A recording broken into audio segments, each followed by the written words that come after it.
mansanas. Bali kalahati lang yung nilagay ko dito. Hihiwain lang din natin ito ng maninipis at ayon sa gusto nating hiwa.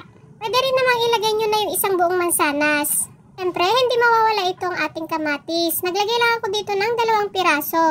Tinanggal ko lang din yung kanyang buto at hihiwain din natin ito ng maliliit. Lalagay din tayo dito ng 2 pirasong nilagang itlog. Siyempre, hihiwain natin ito ng kagaya sa mga nauna natin. Mas masarap pa rin talaga ang salad natin kapag may kasamang sibuyas. Sibuyas na puti itong ginamit ko, pwede naman yung isang klase ang gamitin ninyo. Sinamahan ko na rin ito ng mais. Pwede rin naman kahit wala na ito. Ayan, nahiwa na natin lahat. Proceed naman tayo dito sa ating salad dressing. Pero this time ay gagawa tayo dito ng matamis version para sa ating salad. Maglagay na rin tayo dito ng 1 piece calamansi juice, 2 kutsara ng condensed milk, at 2 teaspoon ng sesame oil. Kailangan po ay meron kayo nito kasi mas masarap siya at ito yung nagpapabango sa ating salad.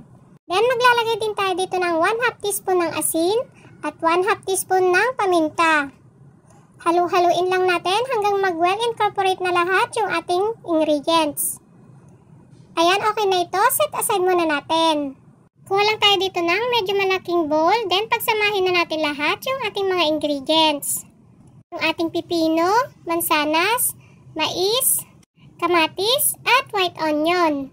Ilagay na rin natin yung ating nilagang itlog. Then, ibuhos na natin dito yung ating salad dressing. Kung hindi mo pa ito na-try mare, naku, gawin mo na ngayon. Sigurado akong isa na ito sa magiging paborito mo. At kung nagda-diet ka, ay perfect na perfect ito para sa'yo. Lalo na ngayon, mas bagay sa atin ito. Dahil sa nagdaang holiday season na halos puro masasarap ang nakahain sa ating hapagkainan.